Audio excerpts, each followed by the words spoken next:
6টা মাস যদি রেমিটেন্স বন্ধ হয়, শ্রীলঙ্কার চেয়েও খারাপ অবস্থায় বাংলাদেশে চলে যাবে। Just only 6 months. ভয়ঙ্কর অবস্থা হবে বাংলাদেশে, কারণ তাদের পাঠানো রেমিটেন্সে সচল থাকে আমার দেশের অর্থনীতির চাকা। তারা ভালো থাকলে ভালো থাকবে বাংলাদেশ। ভেরি সিম্পল, ঠিক কিনা বলেন?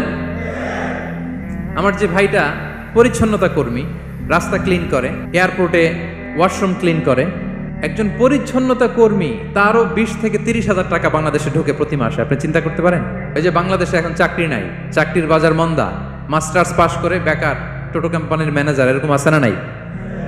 তার বিপরীতে আল্লাহ তাআলা আপনাদেরকে মালয়েশিয়া নিয়ে আসছে, প্রতি মাসে আপনি টাকা পাঠান, আলহামদুলিল্লাহ। আপনি বাংলাদেশের যে উন্নয়ন, বাংলাদেশের যে ডেভেলপমেন্ট, এই যে স্মার্ট বাংলাদেশ বলে বলে মন্ত্রীরা মুখে ফেনা তুলে ফেলে, এটার গর্বিত অংশীদার আপনি, ঠিক কিনা বলেন?